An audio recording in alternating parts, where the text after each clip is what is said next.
Okay, so we're going to start with Chapter 1 here, and basically these first 4 chapters really relate to the role of auditors, what audits entail. Then we're going to talk about some different types of services that CPAs provide, which we call assurance services. And then probably more important than Chapter 1 will be Chapter 2, where we're going to talk about standards. So I'm going to talk about those things that are important and leave out those items that really I deem not to be that significant. Some of this will be a repeat from other classes because dealing with ethics and Sarbanes-Oxley you're going to hear over and over again. Assurance services.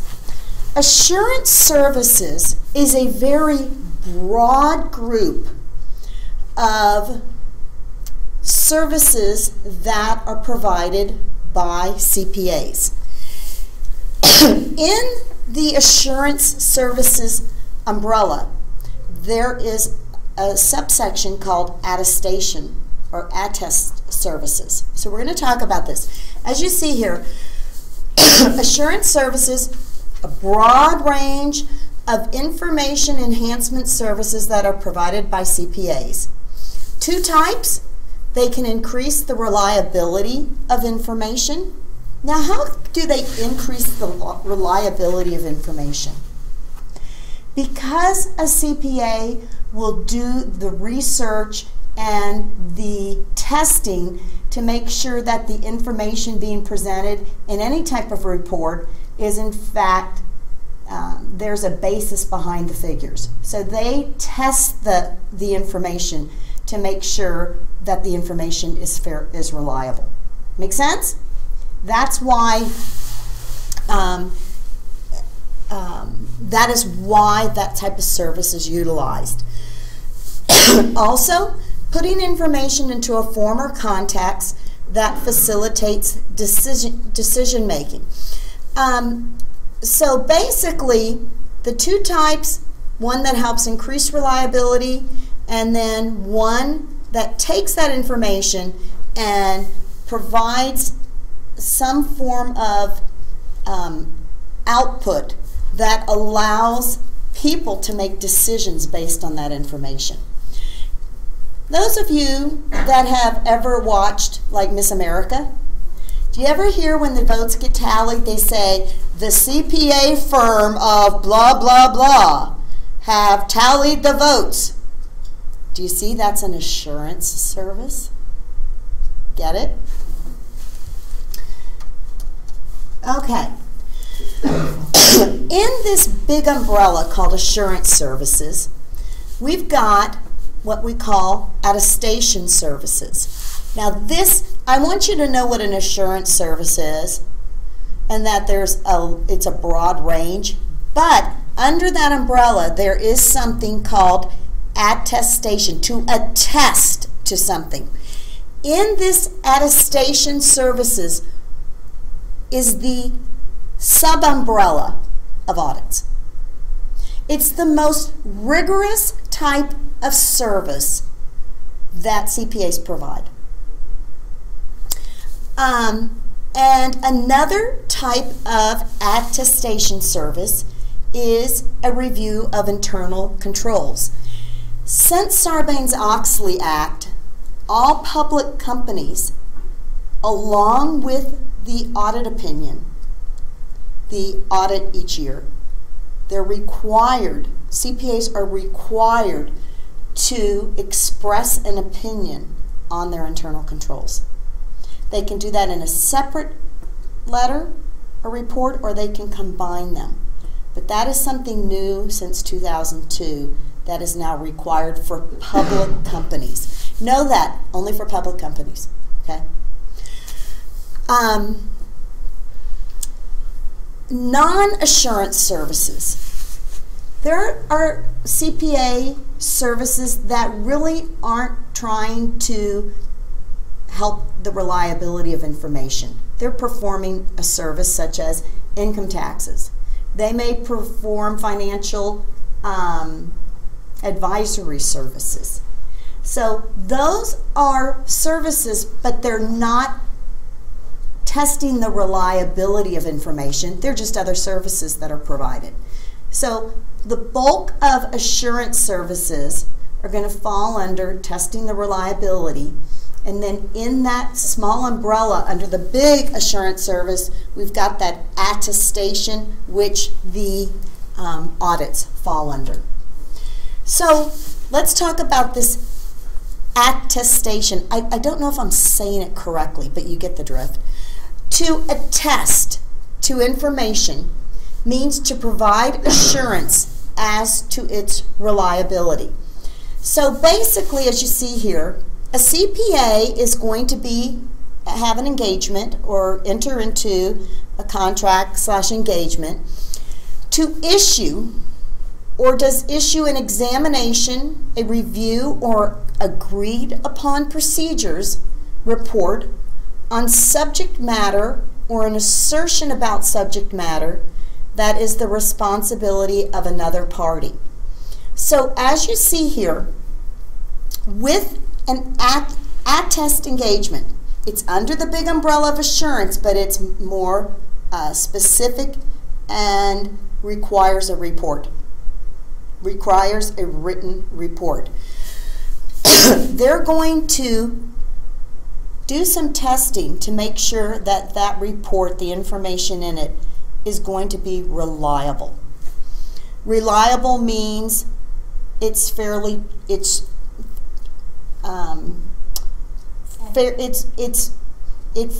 presents the information.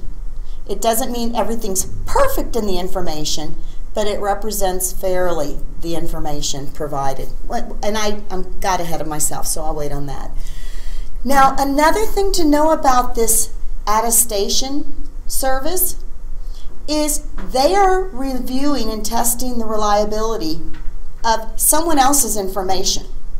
We know with a business such as U.S. Bank, when U.S. Bank hires external auditors to come in and audit their books, those external auditors have nothing to do with U.S. Bank's financial statements. They are prepared by the employees through management, basically. Management ultimately is responsible for those financial statements. The external auditors are going in to test those financial statements. Make sense? So it's not the information of auditors, it's basically auditors are going in and testing someone else's information. Okay? So when we deal with this attest function, you see that in the example of U.S. Bank, management is responsible for the subject matter, be it financial statements, be it some type of document that they want to verify the accuracy of it. Management prepares it of U.S. Bank or the company. They prepare this, and then what happens with the CPA is the CPA comes in and they gather evidence as it relates to that report or that specific matter. And based on the evidence they gather that relates to that specific matter, they then gather evidence, and based on that evidence, they issue a report. It must be written. All assurance services do not all have to be written, but when we're dealing with attestation services, a report must be written. Did you hear I said that 2 times? Okay? Get it? Important. Okay, so what is the suitable criteria we're talking about where management deals with gathering information and there's this relevant subject matter, and we're talking about suitable criteria? What would be suitable criteria to help provide information for the CPA? Well, this suitable criteria basically has been determined for us. And we'll talk about that when we get into internal controls. But as it says, there are standards we're going to talk about in Chapter 2 that are established by various groups of accounting professionals. So, for example, when we're dealing with an attestation service as it relates to the internal controls of a company, then there are standards that are going to be established by a committee of experts as it relates to internal controls. Another example, a financial statement audit. We are going to follow standards, generally accepted auditing standards, but they have been adhered to or set up through GAAP, our generally accepted auditing principles. For a financial statement audit, suitable criteria are referred to as the applicable financial reporting framework. Now, we're getting a big overview. Don't worry about that right now, but know that we don't just go in and dilly-dally and think, let's look at this. We're going to have guidelines in place as to how we proceed in this audit. Okay? This is the most important thing I want you to see in this chapter. When we deal with this attestation function, which is, again, if you look at, I know I'm going over this, but you've got this big umbrella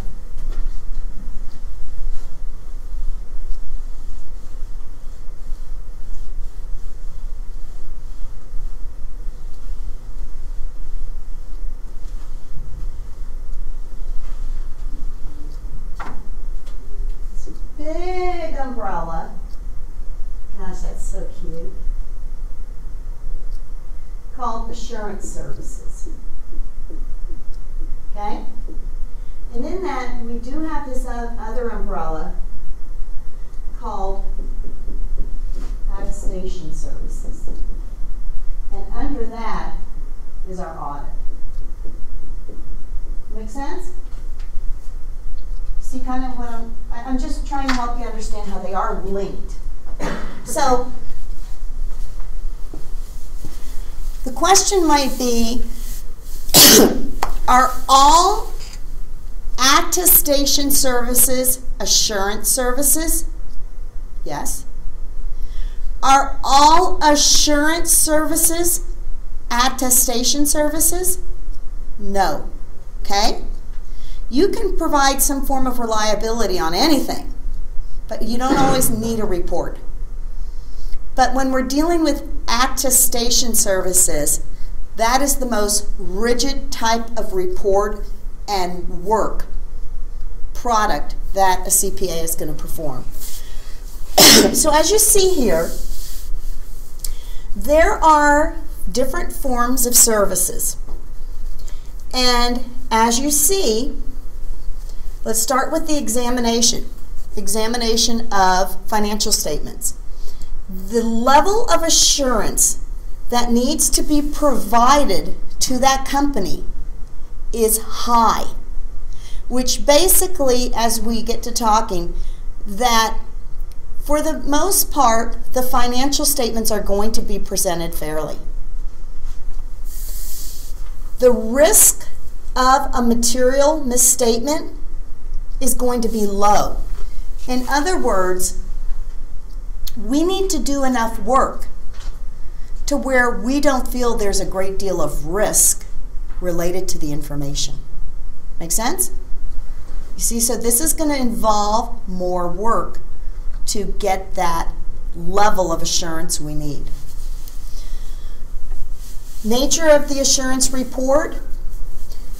We'll go through the whole audit report, but basically the CPA firm in the last paragraph will say, in our opinion, comma, the financial statements of blah, blah, blah, and the related statements of, you know, all of them, present fairly in all material respects the financial condition of XYZ company. So that is how they spell out in written form their findings. Okay?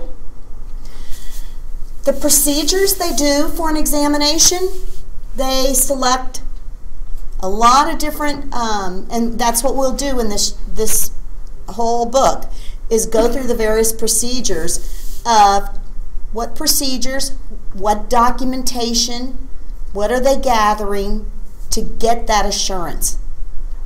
Okay?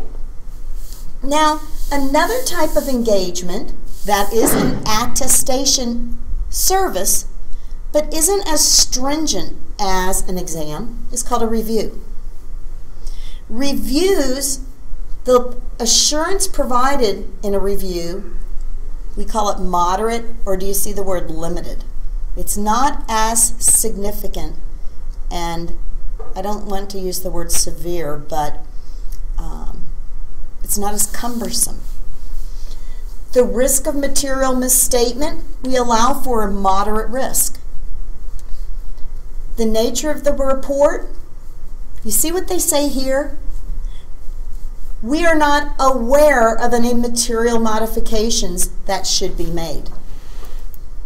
So, in other words, the report that they are stating is we're not aware of any modifications. You can see the report in an examination is much more word specific. In our opinion, the financial statements present fairly all material respects. So they're assuring a lot more than just saying, in this review, we're not aware of anything. Do you understand where I'm going there? So it's not as cumbersome. It's still a report, it's still written, but it's not as involved. Procedures, they're going to be generally limited to certain procedures we're also going to use in an audit, but we're limiting them to just what we call inquiries and analytical procedures. Inquiries are going to management and employees and asking questions. Inquiring minds, CPA auditors have inquiring minds. Analytical procedures are basically showing, looking at relationships between various accounts on the financial statements and doing an analysis of them. So for example, guys, if one year the cost of goods sold in relation to sales was 50%, the year before 49.8%, the year before 49.7%, and then this year it's at 58%. That would be like an analytical procedure where you take a series of years and you look at the relationships between accounts, and generally if those relationships are going to be similar between the years, generally you feel more comfortable. Now there may be a reason it may change, but you better know why that reason was. Oftentimes in performing analytical procedures, you can see where possibly things can be skewed. Make sense? Another example. If you look at your accounts receivable turnover, do you know what I'm talking about? Accounts receivable turnover is how many times in a year do your accounts get collected? And if your accounts receivable turnover, say, is 6 times a year, and then all of a sudden you see that it's now at 3 times a year, there may be cause for concern. Why aren't the accounts getting collected in time? What's making it stall? So that's what I mean by analytical procedures. Then, the last one is called agreed upon procedures. Basically, it can be related to anything. Anything they want advice on, help on, guidance on. And basically, depending on what the issue is, what the information relates to, really depends what kind of report is going to be followed. So these agreed upon procedures are really going to be just that simple. Procedures the two people, the CPA and the company, agree upon together. And they'll issue a report. But as you can see here, it's just based on what they agreed upon to issue. So these are all attestation services, but you can see the various levels of, not difficulty, but of assurance that CPAs provide, with examinations being by far the greatest. So as we're dealing with the audited financial statements, what we see here is that management at U.S. Bank or Wells Fargo, management runs the company. Management hires the CFO and the department and the treasurer and all that to prepare the financial statements. Management's also responsible for like the internal controls to make sure there's a separation of duties. And ultimately, management, through management, the company prepares financial statements. CPAs don't do anything about those financial statements. They're all in the hands of the company. So they prepare the financial statements by gathering the evidence, recording, they measure the records, they determine which category those records go in, they determine the dates, which periods those records go in, do you know what I'm talking about? And they prepare financial statements. Then what happens is the auditors come in and they will gather various types of evidence. Now this evidence may be reports that show these ratios that we were just talking about. Evidence may be going to various people in the department and asking them what they do. Evidence may also be just observing them taking a year-end count of inventory, observing in the warehouse how when shipments arrive, how they handle them. Do you understand what I'm trying to get at? Evidence may also be sending out written confirmations to various customers at the bank to say, hey, we show on December 31st your account balance was this. Please send this back to us if it's correct or incorrect. That's another form of evidence. You get what I'm doing? Evidence may be looking at purchase agreements. Evidence may be looking at receipts to make sure that what you say you own, in fact, you do own. It might even be going to the county courthouse to make sure it's really in your name. Get what I'm saying? So they're going to gather all this evidence. Some of it, the management's going to give them. But some of it they're going to gather on their own. And then, based on all this evidence, and then based on this criteria that's given to us through generally accepted accounting principles, what we need to do with all this evidence, like how much can be wrong, and then it's material enough to where we can't issue a good opinion. What's material? Generally accepted accounting principles will provide us with this kind of like a checklist as to how we proceed with all this evidence. So then, based on all this evidence, we're going to issue a report. There's various types of reports. Some companies get a report that is called a qualified report. The best kind of report is what's called an unqualified opinion.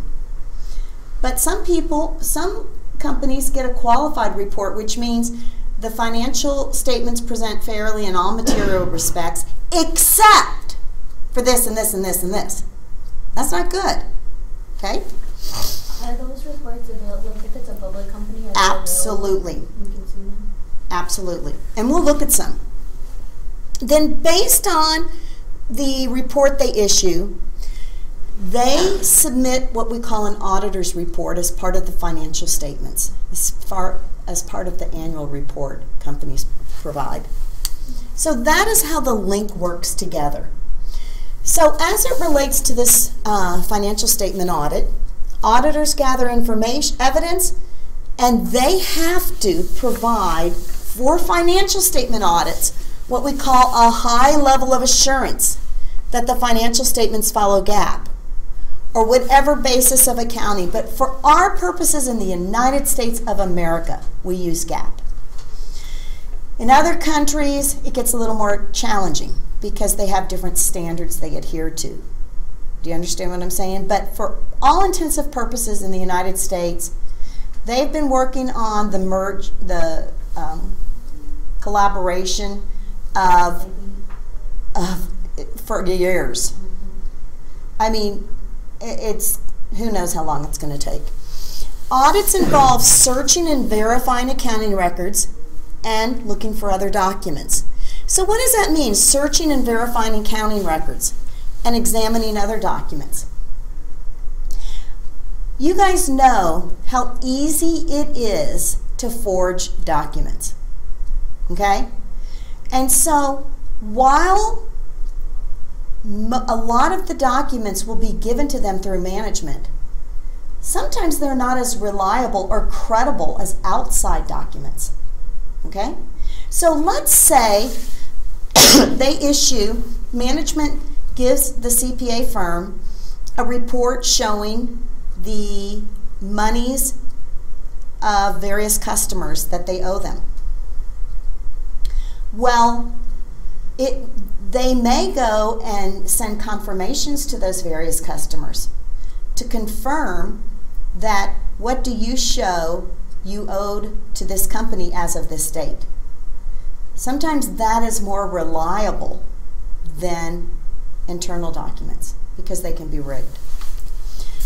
They also gather evidence necessary to issue an audit report that states the auditor's opinion. So the goal of an audit is the revenues. Let's just kind of break it down. If a company shows the revenues are 10 million, well, they need to do enough evidence checking and testing to make sure the revenues probably are about 9,800,000. Do they have to test that they're exactly 10 million? No, it would be too costly. But they will come up with the criteria to what would constitute materiality. What if instead of it being 10 million, the auditor found out the revenues were only 9 million? That's probably going to be material. Do you see what I'm saying? But that is all determined by the auditors and their situation. So they need to gather enough evidence to test each one of those accounts. Think of cash, accounts receivable, the buildings. Do you understand what I'm saying? All the liabilities. If you think about logic, generally, would a company want to overstate their liabilities? Would a company want to overstate their liabilities? Heck no. Logically speaking, a company would want to understate their liabilities to look better. So they'll need to do evidence checking to make sure everything was included. See what I'm saying? Do companies want to understate their revenues? Generally not. They're going to want to overstate the revenues. So auditors really need to take time to really look at what is it we're trying to research and how are we going to find this information. I'm kind of getting ahead of myself, but instead of just having words, I'm trying to put in your head ideas. How do they find evidence? Overstate revenue. Wouldn't they likely go into the next year, the first 10 days, and look for items of revenue that maybe the cash was received soon?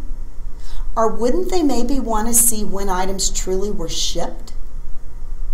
So if they show that they received or they incurred or reported revenue on December 28th of $500,000, they would want to see those items were shipped on December 28th, not on January 3rd. Get what I'm saying?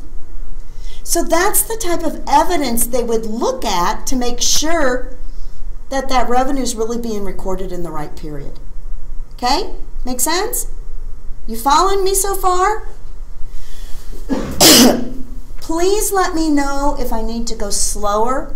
Please let me know if I need to explain something in greater detail, because I'm here for you, okay? So that's the types of, and there's a lot of evidence. I'm just throwing out some different examples of what they do to find evidence in order to say things look good, and they issue the report. Audit evidence. Now let's talk about audit evidence. Evidence focuses on whether financial statements are presented in accordance with generally accepted accounting principles. Examples include that the balance sheet contains all the liabilities the company truly owes, their obligations. It includes on the income statement that those sales really occurred and that they really occurred in the right period, that the sales have been recorded at appropriate amounts, that they're not over-inflating the figures. They want to prove that recorded costs and expenses are applicable to that period. According to GAAP, we are supposed to recognize revenue when the service has been completed or products have been shipped. Do you know that's a GAAP requirement? We can't say, you know what, I'm going to complete this job in February, but I'm going to go ahead and show it as revenue in December. Are we allowed to do that by GAAP? No, we can't. We're supposed to record the revenue when we've completed the work. Make sense? So they are testing that expenses or revenue are recorded appropriately to GAAP. GAAP tells us expenses are supposed to be recorded when we incurred those expenses, not when we paid them, right? So we're going to test to make sure management's following GAAP. All expenses have been recognized. Financial statement amounts are accurate and they're properly classified and summarized. And then all the disclosures that are required in a financial statement are met. Various types of disclosures are required based on liability, based on various scenarios. If inventory has been changed, how inventory is valued, what method inventory utilizes, a LIFO, a FIFO, average cost. They're required to show specifics in the disclosures to the income statement. Another thing here is accurate and properly classified and summarized. Is a rent expense being classified as rent expense, or is it being classified as a building asset? See what I'm saying? That's what happened with WorldCom. Did we ever talk about that in any of the classes? WorldCom took expenses and classified them as assets. So it's the auditor's job to make sure that the various transactions are being recorded as they should by GAAP.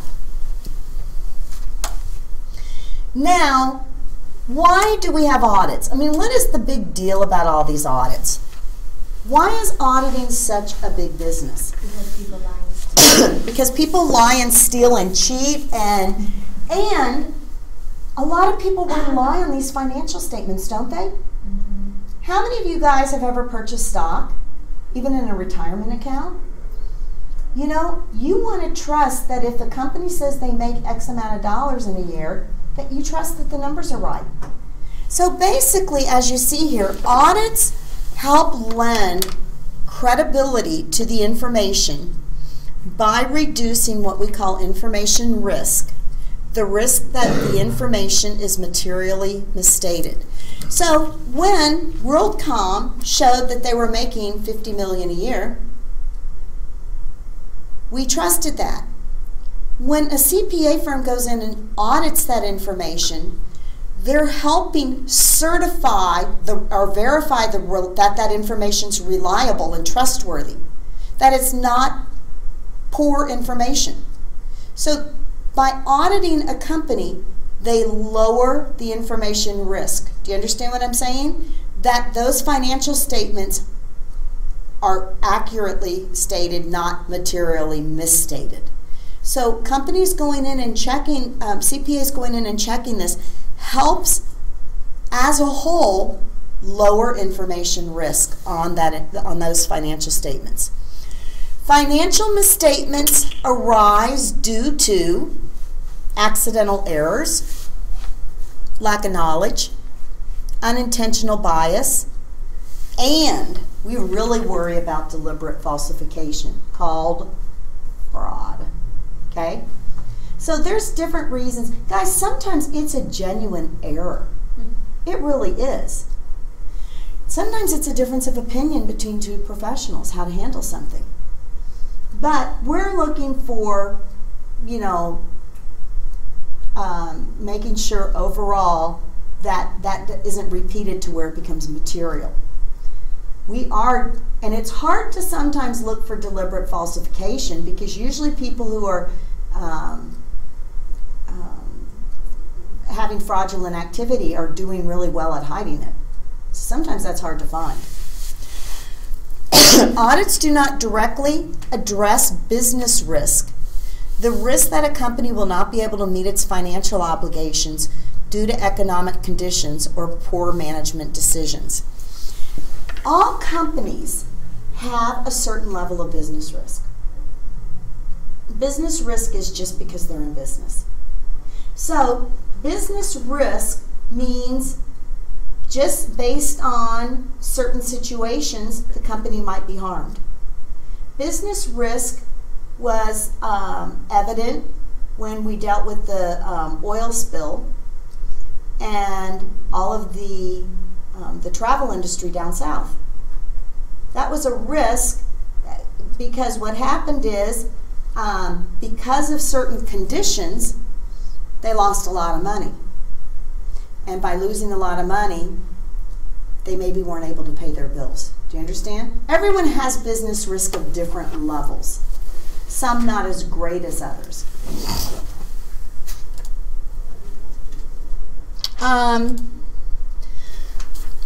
I'm not worrying about this at all. Don't worry about this. But we do know when we had over and over again fraudulent activity after fraudulent activity. We had WorldCom, we had Enron, we had Tyco, we had, I don't even know who else. But we had a bunch all at once, and it was drastic to the economy of the United States and to a lot of individuals, a lot of employees. Sometimes it takes like an act of God to come in and then Congress changes some guidelines. So as a result of all these various bankruptcies, Sarbanes-Oxley Act was passed by Congress that basically set up new guidelines for public companies and audits. And we'll get into the details of that. But Sarbanes-Oxley was enacted that really changed the auditing profession. It made management personally liable for their financial statements. I shouldn't say management, the CEO and CFO. If the financial statements were in error, they became personally responsible. None of this, I'm not an accountant. You know what, if you're a CEO or CFO, you better darn well know your numbers, okay? So after the Sarbanes-Oxley Act was passed, then there is an organization, I want you to know this. It's called the PCAOB, the Public Company Accounting Oversight Board. Basically, we're going to talk about it, but the PCAOB began issuing guidelines for public companies and began inspecting those companies that are traded on stock exchanges. Because ultimately, guys, they care about the investors. Investors are the ones that get hit hard. Banks are the ones that get hit hard. Management walks away with their pockets full. Employees get hurt. So as a result of all of this wrongdoing, SOX happened, and then the PCAOB board was created.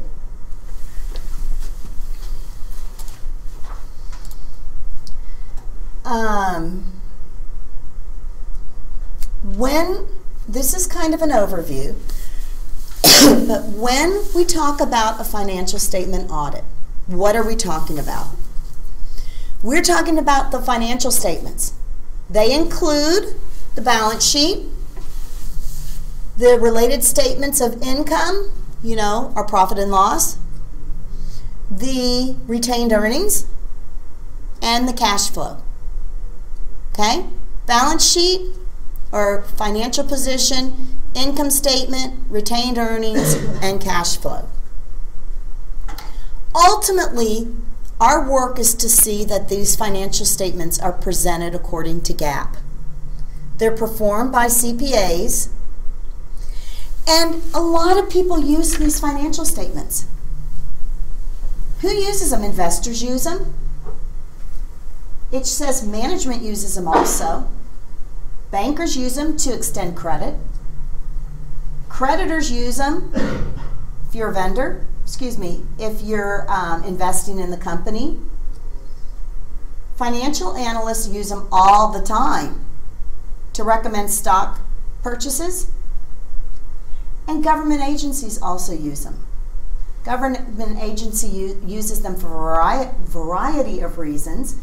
Maybe to make sure they're in compliance with OSHA requirements, or as it relates to the appropriate amount of tax that needs to be paid on various items. So there are a lot of users of these financial statements. And ultimately, guys, we're protecting the users. That's why financial statements are issued.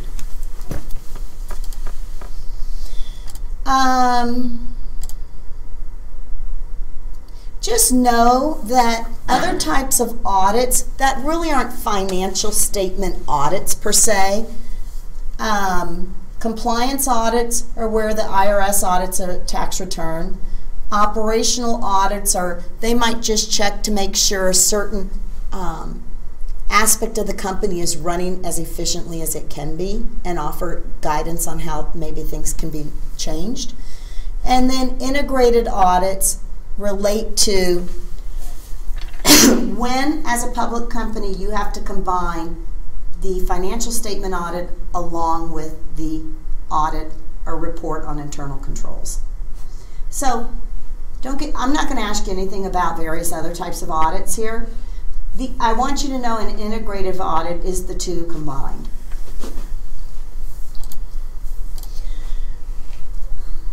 Now, there are oftentimes in every large company what is classified as internal auditors.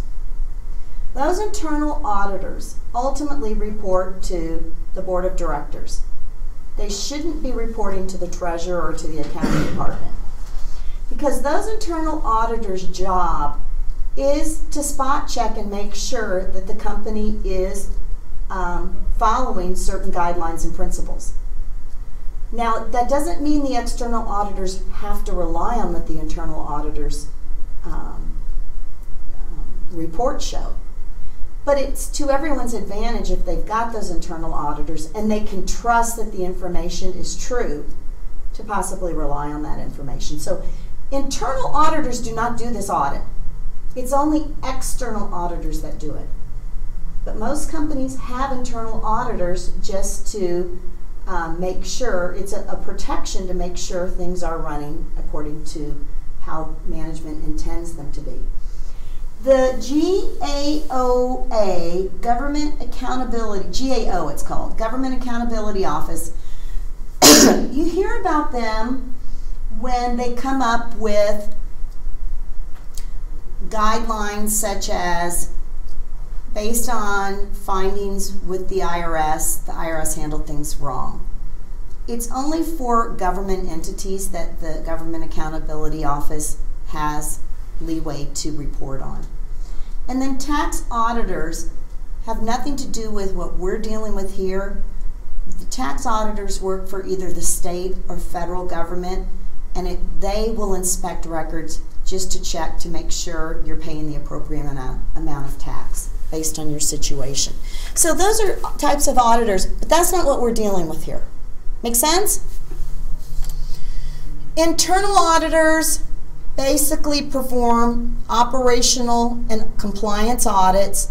They check to make sure internal controls are in place and often report back to the board of directors and to the president. Now, this audit committee is created through the board of directors, and they technically should not report to the accounting department. They should be totally separate from any of management because they're out to try to protect the company. You see what I'm saying? So that would be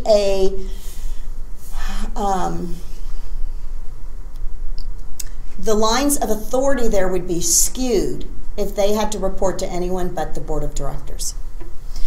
I'm not going to worry about that. Not going to worry about that. So basically, the AICPA is it's a voluntary membership that you pay for each year. I think we pay like $400 a year to join it. But basically, the AICPA, American Institute of CPAs, has a lot of power. And they have been given that authority to help establish various standards. And they provide a lot of professional education. And the AICPA also helps us regulate within ourselves. So they can, even though they technically can't discipline a person, if there's been wrongdoing, the AICPA will go in and require more testing or training for CPAs. I'm not going to worry about that. I'm not going to worry about that right now. When we deal with the CPA profession, know that to become a CPA, you're granted that privilege or that certification through the individual state. It is a federal or national exam, but the state of Minnesota grants me the license to have my CPA this year. I have to renew it every single year.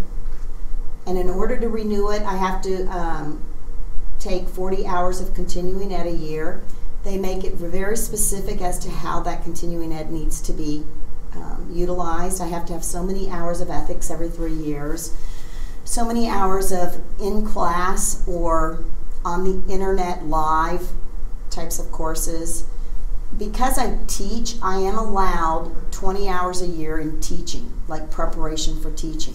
So because I'm actually working I'm not working in the profession, but I'm teaching the profession. So instead of me having to come up with 40 hours every year of continuing ed, I'm allowed to take 20 of my hours as teaching hours because I teach full time and I'm always, you get what I'm saying? Trying to act like I know something. So if you were to move, would you have to retake your test? No. If I'm a current, active license, most states would transfer. There are certain things, like Louisiana has a totally different kind of law, and they might have me make sure I am aware of the type of law they practice in the state of Louisiana. But for the most part, I don't have to. The interesting thing is, like with my daughter's an attorney, if she would move here, she would have to take the bar in Minnesota. Yeah. That's why I asked, because I knew that about Lily. She has to take They did just change it where if you've taken the bar in one state, you have 2 years and they will automatically accept it in another state, but she didn't get... So anyway, yeah. As far as CPAs go, it's fairly fluid to transfer those. Now, FASB, GASB, and FASAB. FASB is the organization that sets generally accepted accounting principles for entities other than the federal, state, or local governments. Okay? Know that. FASB. Financial Accounting Standards Board. GASB is the one that sets financial accounting guidelines for state and local agencies. And the FASAB is the entity that sets the guidelines for the federal U.S. government. So if you get a question about which of these entities creates the guidelines for GAAP or sets those guidelines, it'd be FASB, not FASAB. Get what I'm saying? Okay. Now, guys, I am going to take the PCAOB. I want to talk about this board.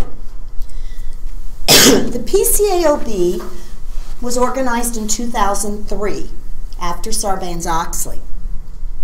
And basically, the PCAOB has been given the authority through the SEC to deal with public companies. What they do, they create various types of controls for public companies. And they have standards in place that public companies must follow. So they basically go in and audit public companies every several years. And if there's wrongdoing, they can discipline the CPAs and the firms. If any CPA firm is auditing a public company, then they have to register with the PCAOB. They go in and, as I said, check out the firms, the CPA firms, to make sure they're doing the things right. If there are some types of investigations of wrongdoing, they go in and investigate it and then issue consequences for that, discipline. And sometimes, if a CPA firm is so egregious, they will sanction them, prohibit them from maybe dealing with public firms for a period of time, or dealing with a specific sector of the industry. So know that the PCAOB is the authority for public companies, not private companies. Okay? And the SEC has given them that power. The SEC, the Securities and Exchange Commission, deals with public companies. Any public company must be registered with the Securities Exchange Commission. They basically, the PCAOB is under them, okay? So they have the oversight of the PCAOB. And the SEC, you know, you have the Securities Exchange Act of 33 and 34, which we'll talk about. But they mainly are trying to protect investors from getting treated incorrectly. They protect the investors and the public by requiring full disclosure of financial statements by companies that offer securities for sale to the public. And they are serious when it comes to fraud. So they will sanction companies because they have a lot of power. When people have the ability to offer securities to the public, you know, they have access to a lot of equity. And as a result of that privilege, they're held to a high standard. This is new since 2002 and the Sarbanes-Oxley. Now, I'm not going to worry about the registration statements right now with the SEC. There's two acts, the Security Exchange at 33 and 34, but we're not going to say more about it. Professional services, we know, involve all kinds of different types of engagements. We know there's attestation and assurance, because we've discussed that. And then we know there's non-assurance types of services they perform, such as tax, consulting, accounting, financial planning, litigation, fraud. Well, personal financial planning's in there twice. All of these others are non-assurance services. We know that CPA firms can be organized in various fashions. That's all I want you to know. Some are local, some are regional, some are national. They take all kinds of forms. Don't worry about that, don't worry about that, don't worry about that.